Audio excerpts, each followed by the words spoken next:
Sono Alberto Andriolo, dirigente di settore competitività e supporto alle imprese del Dipartimento Agricoltura e Sviluppo Rurale della Regione del Veneto.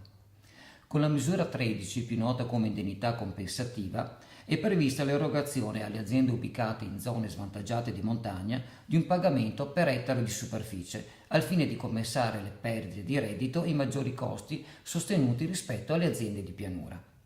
La misura intende quindi sostenere l'agricoltura della montagna per le importanti funzioni di salvaguardia e di tutela dei territori che sono svolte dalle aziende, principalmente quelle zootecniche, per l'allevamento del bestiame e che coltivano prati, pascoli e colture per l'alimentazione degli animali.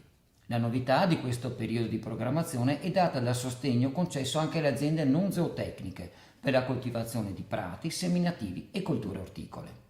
Con questa misura sono sostenuti gli agricoltori che conducono le aziende situate nella regione Veneto. L'intervento, con impegno a carattere annuale, non prevede criteri di selezione, per cui saranno finanziate tutte le aziende ritenute ammissibili.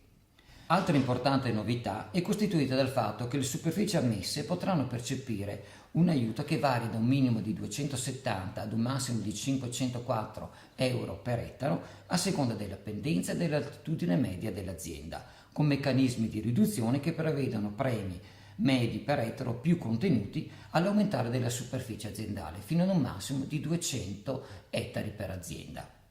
Per le modalità di accesso agli aiuti è necessario fare riferimento ai bandi di finanziamento pubblicati nel bollettino ufficiale della Regione Veneto. Per maggiori informazioni è possibile consultare il portale regionale dell'agricoltura piave.veneto.it o il portale istituzionale della Regione regione.veneto.it.